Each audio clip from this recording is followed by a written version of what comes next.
9 ay 9 gün qo'shsaq ko'tarib qiynalgandim meni deb 18 ga kirgicha hech qilolmadim seni deb yo'q qilib ketsam o'zdayting balam nerede sen qani deb ko'z qirchug'im deb basarayting tenimning kejini deb meni cho'ng qilgan ana senin apaq sütüngə rəhmət yürgüm səndə pərpəlləb Baqqanlar bir gününgə rəhmət Tatlıq gəpni qılıb ügətgən şu çıraylıq ününgə rəhmət Bugün minin toğulğan günüm ana tuqqan gününgə rəhmət Mən üçün doğub üstüdə anam bir ünüb bir tirilgən Körüb meni azab yoqa quşanlıqdan görülgən Qaysı yaxşı qaysı yama yaşaşını ügətdim Barlığını atıdan bana səyyaşlığını tügətdim 18 yıl tırışdın ana bərgən mekringə rəhmət Təbəssümlük çırayım gülgən cihringə rəhmət Daytan vallam sen üçün razıdan tərsən əxlət Nimdi işimni bilemedim ana tuqqan gününgə rəhmət Vallam döklü qışımda çaşlarımı aqardı Bu turmuşun besimida put qolummu qapardı Turmuş üçün xəxaldı da çırayımı tatardı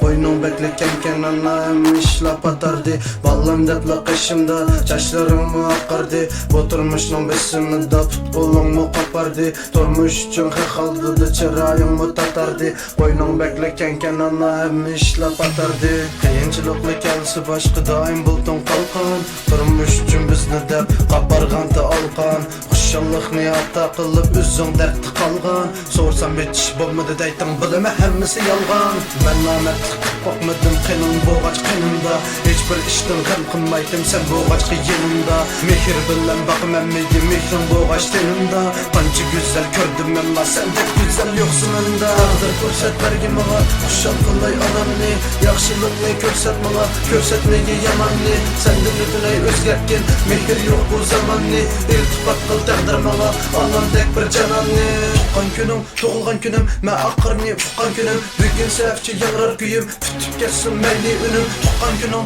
tug'ilgan kunim men oxirni tuqqan kunim Bugun safchi yag'rar kuyim tutib ketsin mayli unim Tuqqan kunim tug'ilgan kunim men oxirni tuqqan kunim Bugun safchi yag'rar kuyim tutib ketsin mayli unim Tuqqan kunim tug'ilgan kunim men oxirni tuqqan kunim Bugun safchi yag'rar kuyim tutib ketsin mayli unim